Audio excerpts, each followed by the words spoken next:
Settlement को react करो, react करो, रिएक्ट करो, बलूचिस्तान सेटलमेंट को रिएक्ट करो, रिएक्ट करो, रिएक्ट करो, दिलीप कुमार को रिएक्ट करो, रिएक्ट करो, रिएक्ट करो, दिलीप कुमार को रिएक्ट करो, रिएक्ट करो, रिएक्ट करो, दिलीप कुमार को रिएक्ट करो, रिएक्ट करो, रिएक्ट करो,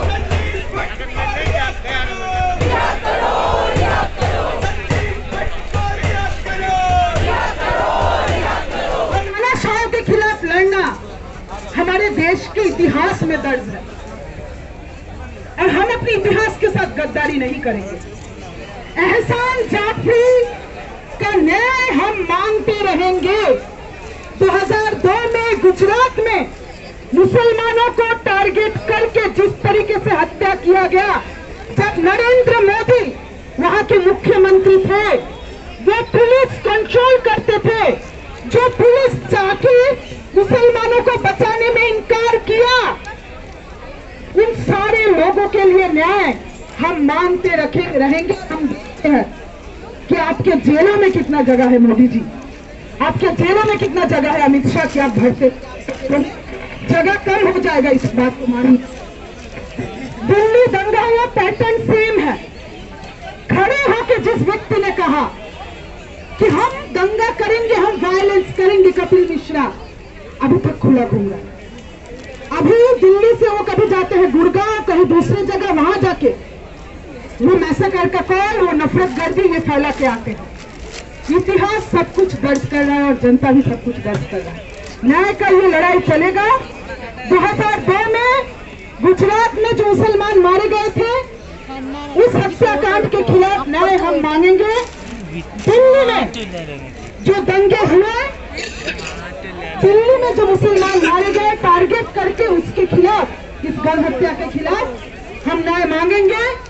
हम तीस्ता शीतलवाद, आरवी श्री कुमार, उमर खालिद, संजीव भट्ट जैसे तमाम सारे साथी, भीमा कोरेगांव के वो साथी, भिड़े गुरु जी खुला घूम रहे हैं।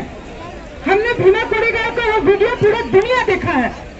भगवा गमछा पहन के दलितों के ऊपर हमला हुआ था, अम्बेडकर के ऊपर हमला हुआ था।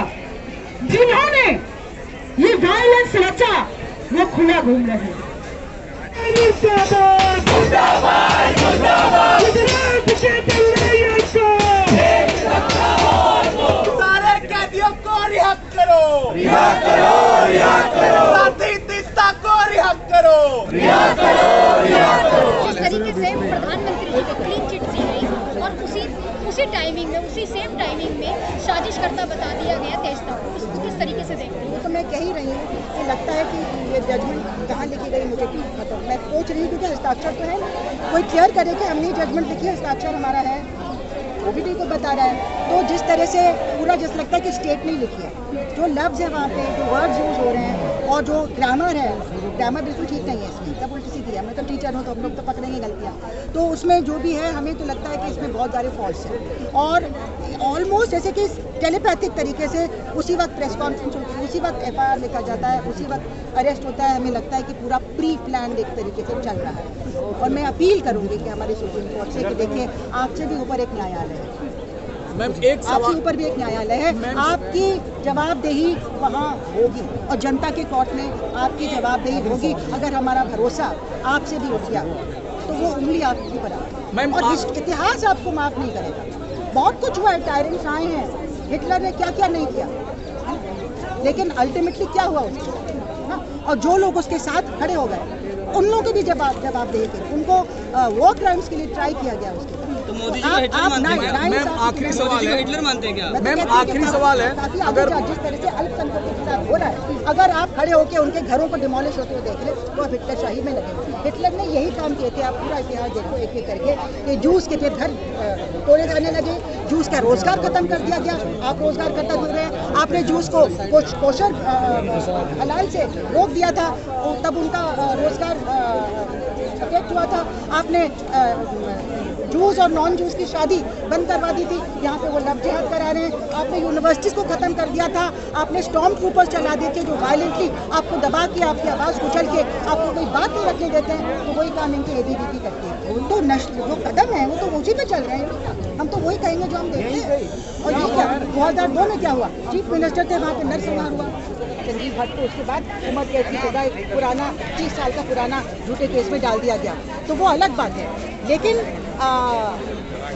अब क्लीन चिट की जो बात कर रहे हैं कि अगर आप मान भी लें कि ये तीनों, ये जो संजीव भट्ट और श्री कुमार ने कहा कि मोदी ने खुद एक मीटिंग में ये कहा कि हिंसा होने में, आप मान लें कि ये साबित नहीं हुआ, मान लीजिए साबित नहीं हुआ, सुप्रीम कोर्ट ने कहा कि साबित नहीं हुआ, सबूत के आधार पे बात, लेकिन ये तो आप नज़रअंदाज नहीं कर सकते कि जब ये इतनी ज़बरदस्त घिनौनी हिंसा हुई, औरतें मरी, बच्चे मरे, रेप हुए, केक काटे गए, और उसमें तो बिल्कुल बानू के केस में सजा भी हुई है कुछ लोगों को, क्योंकि लोगों ने लड़ाई लड़ी है।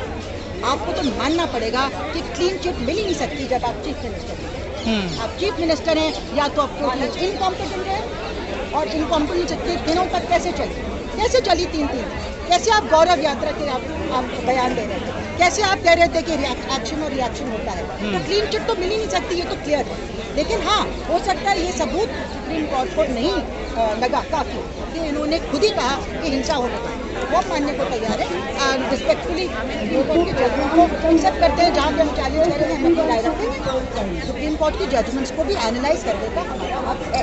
लेकिन जो सबसे बुरी बात है कि उसी जजमेंट में सुप्रीम कोर्ट ने एक इतना बड़ा ब्लो दिया है हमारे कॉन्स्टिट्यूशन को, हमारे कॉन्स्टिट्यूशनल राइट को, कि हर नागरिक, चाहे वो कितना मिसलीडिंग बना हो, हर नागरिक को हक है कि बड़ी सी बड़ी संस्था के डिसीजन को चैलेंज करें। बड़ी सी बड़ी संस्था को चैलेंज करने का डिसीजन हमारे संविधान ने हमको दिया। संविधान हमारा, हम भारत के लोगों का है, ये कोई पूंजीवादियों का नहीं है, किसी पावरफुल मिनिस्टर का, चीफ मिनिस्टर, प्राइम मिनिस्टर, किसी का नहीं है। इसलिए वो हक अगर आज सुप्रीम कोर्ट हमसे छीन रहा है कि आपने अगर 20 साल लड़ाई क्यों लड़ी, आपने गरीबों की मदद क्यों की, उनको अपने आप लड़ने देते।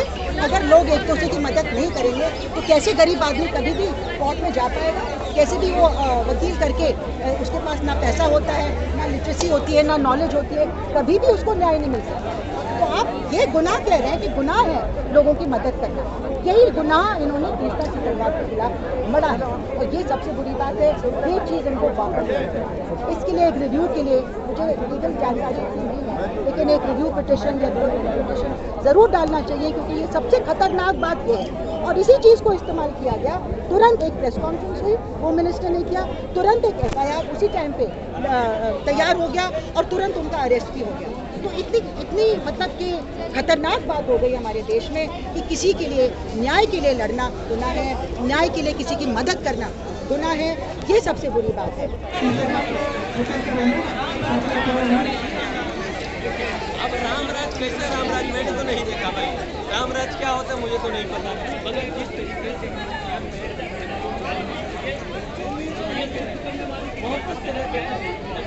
अरे माननीय सुप्रीम कोर्ट ने जिस तरीके से सीए प्रोटेस्टर को ये बोल के सजा दी कि उस वीडियो में दिखाई दिया, उस फोटो में दिखाई दिया, क्या आप लोग नहीं समझ रहे? गुजरात दंगे में सुनिए, अरे सुन तो लीजिए, जिस तरीके से एक उस टाइम के जनरल ने एक ये लिखा, किताब लिखा है, किताब का नाम है 10 सरकारी मुसलमान। उसने साफ तरीके से उस किताब में लिखा कि मैं 28 तारीख के दिन 10 बजे मैं वहाँ पहुँच गया था, मगर ग्राउंड जीरो पे मुझे 2 बजे दिन में पहुँचाया गया। ठीक है, 10 बजे सुबह में जब मुझे वहाँ पहुँचाया गया, मैं नरेंद्र मोदी जी जो आज के PM है उससे मिलने गया, मैं उस टाइम के होम मिनिस्टर से मिलने गया, मगर हमें गाड़ी मुहैया नहीं कराई गई जिससे हम ग्राउंड जीरो पे पहुँचेंगे। उसके बाद शाह जी लिखते हैं, उस टाइम के जनरल थे, वो लिखते हैं कि जब मैं ग्राउंड जीरो पे गया तो मैं ये देखता हूँ कि पुलिस वाले और होम गार्ड जो थे वो लोग मुसलमानों के घर के तरफ में गन करके मुसलमानों को ही मार रहे थे। तो क्या आप हमें बताइए, आप में से कितने लोग हैं जिन लोगों ने फोटोज नहीं देखा है कि हमारे माओ के पेट को फाड़ के बच्चों को निकाला गया, हमारी बहनों के साथ में रेप किया गया, हमारी बहनों को दौड़ा के मारा गया, हमारे भाइयों को घेर के मारा गया। आप एक सांसद के केस को डिस्ट्रॉय कर दे रहे हैं, बोल रहे भाई ये एक्सेप्टेड। ये सरकार के लोग जो मॉब लिंचिंग में शामिल होते हैं और सरकार के मंत्री उनको माला पहनाते हैं, तो उससे सवाल नहीं पूछते हैं। और जो जनता के पक्ष में यहाँ कौन जितने लोग आए हैं अपने व्यक्तिगत काम से आए हैं, जिस तरह से तीस्ता सिकलवार की गिरफ्तारी हुई उसको आप उचित मानते हैं? जब मेरी गिरफ्तारी हुई 3 दिन के अंदर, जाके पूछे होम मिनिस्टर से कि नुपुर शर्मा क्यों नहीं गिरफ्तार हो रही। हमेशा कोर्ट में हार या जीत होती है। ऐसा नहीं है कि जो केस हार गया वो गुनाहगार हो गया, उसके लिए अलग से पिटिशन कोई अगर डालना चाहते हैं डालें। उसी पिटिशन में कैसे ये कह दिया, तो सुप्रीम कोर्ट को ये क्लैरिफाई करना पड़ेगा। और ये भी एक बात रहती है, मतलब सवाल पूछना चाहती हूँ कि कैसे जजमेंट को जजमेंट माना जाए जब उसमें किसी भी जज के हस्ताक्षर नहीं है, किसी भी जज के हस्ताक्षर नहीं है। हमें वैसे भी सुप्रीम कोर्ट से उम्मीदें कम होती जा रही थी, मुझे कहना पड़ेगा, बहुत दुख से कहना पड़ेगा, क्योंकि उन्होंने हेबियस कॉर्पस पे कोई सुनवाई आज तक नहीं की, जो सबसे फंडामेंटल फर्स्ट राइट होता है सिटीजन का, कि आप जिंदा हैं कि नहीं आपको प्रोड्यूस करे कोर्ट सामने, है ना, ये गिरफ्तारी के बाद हेबियस कॉर्पस पे कोई भी नहीं आज तक सुनवाई की। इलेक्टोरल बॉन्ड जो फंडामेंटल रूट ऑफ करप्शन है हमारे पॉलिटिकल सिस्टम में, उसके बारे में कोई सुनवाई नहीं हुई। और भी ऐसे कई मामले हैं जिनके बारे में सुनवाई नहीं हुई। हम चाहते थे कि जो डेमोलिशन जस्टिस चल रही है उसमें तुरंत उसको रोका जाए। रूल ऑफ लॉ को दरकिनार करके अब लोगों के घरों को तोड़ने लगेंगे कोई आरोप के बिना पे, ये कैसे हो रहा है? तो हमें उम्मीद हमारी धीरे धीरे कम होती चली जा रही थी, लेकिन ये हमें उम्मीद कभी नहीं थी कि इतनी गलत बात यहाँ पे कही जाएगी कि आपको कोर्ट में जाने का हक ही नहीं है। आप कोर्ट में जाएंगे तो आप गुनाहगार हो गए, और इसलिए आगे कितने लोग हिम्मत करेंगे कि हम कोर्ट में जाके। लेकिन इतिहास ये भी बताता है हमको कि हिटलर के साथ भी एक बहुत बड़ा तबका था। हमें पाकिस्तान में भी पता है कि वहाँ जनरल ज़िया की सरकार के साथ एक बड़ा तबका था। इस वक्त मैं ये मानता हूँ और मैं ये समझता हूँ कि हमारे देश में आज भी वो लोग जो इनके साथ हैं कम हैं। ईवीएम से इलेक्शन जीतना, झूठे वादे करके इलेक्शन जीतना, ये अलग बात है, लेकिन मुझे पूरा यकीन है कि इस देश की आज भी दलित, माइनॉरिटीज़ और एक बड़ा सेक्शन हर तबके का इनके खिलाफ है। परेशानी क्या है? जो आपने बात कही कि मीडिया इनके साथ है और मीडिया का एक बड़ा तबका इनके साथ है, तो वहाँ वो सवर्ण वर्ग जिसकी आप बात कर रहे हैं उसकी आवाज़ एम्पलीफाई हो जाती है। वो बिल्कुल ऐसे हो जाती है जैसे भोंपू लगा हुआ हो बहुत बड़ा, आदमी एक बोल रहा होगा और उसकी 100 आवाज़ें इस मीडिया के द्वारा देश भर में भेजी जा रही हैं। मैं आज भी यकीन रखता हूँ कि इस देश की सेक्युलर जड़ें इतनी मजबूत हैं कि वो लगातार जवाब दे रही हैं, और इसीलिए आपके जैसा मीडिया जो लाख, 2 लाख, 5 लाख, 10 लाख लोगों तक पहुंच रहा है, जो बेहद बुरी कंडीशंस में बिना किसी सपोर्ट के लोगों तक सच्चाई पहुंचाने की और आवाज़ पहुंचाने की कोशिश कर रहा है, यहाँ इस देश की उम्मीद है। मैं समझता हूँ ये रोल आज़ादी की लड़ाई के दौरान हमारे इसी मीडिया ने, जो आपकी तरह का है, जो छोटा मीडिया था, उसने वो रोल प्ले किया है जिसने इस देश को आज़ाद कराया। आप ही की सुप्रीम कोर्ट ने 2004 में कहा था कि जब बेस्ट बेकरी में छोटे छोटे बच्चे जल रहे थे, तो फिर जो चीफ मिनिस्टर और जितने भी लोग थे वो नीरों की तरह सीटी बजा रहे थे। वो सुप्रीम कोर्ट ने कहा, और ये भी कहा कि हो सकता है आगे जाके गुनाहगारों के खिलाफ केस दब जाए, ये कोशिश की जाएगी।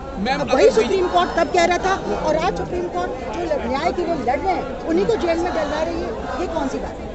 तो ये सवाल हमको पूछना पड़ेगा, और हर नागरिक को पूछना पड़ेगा, क्योंकि अगर आज हमने आवाज़ नहीं उठाई तो कल को कभी भी हमारे खिलाफ जितना भी अन्याय होगा और सबके खिलाफ होगा, कोई बचने नहीं वाला है। ऑलरेडी हो रहा है। अब देखिए देश का क्या हाल हो गया है, ना रोजगार है, सेना को ही खत्म कर रहे हैं, तो क्या बच जाएगा हमारे देश में? इसलिए हमें इकट्ठा होकर शांतिपूर्वक अपनी आवाज़ उठानी पड़ेगी। आरएसएस की मनुस्मृति नहीं चलेगी, नहीं चलेगी, नहीं चलेगी। डॉक्टर बाबा साहेब अम्बेडकर जिंदाबाद, जिंदाबाद, जिंदाबाद। गोलवलकर मुर्दाबाद, मुर्दाबाद, मुर्दाबाद। साहिल बाबू को रिहा करो, रिहा करो, रिहा करो। सारे नबी को रिहा करो, रिहा करो, रिहा करो। साबिर खलीद को रिहा करो, रिहा करो, रिहा करो। सुरेंद्र गंडी को रिहा करो, रिहा करो, रिहा करो। विजय सिंह को रिहा करो, रिहा करो, रिहा करो। तलवार को रिहा करो, रिहा करो, रिहा करो। सच्ची को भी रिहा करो, रिहा करो, रिहा करो।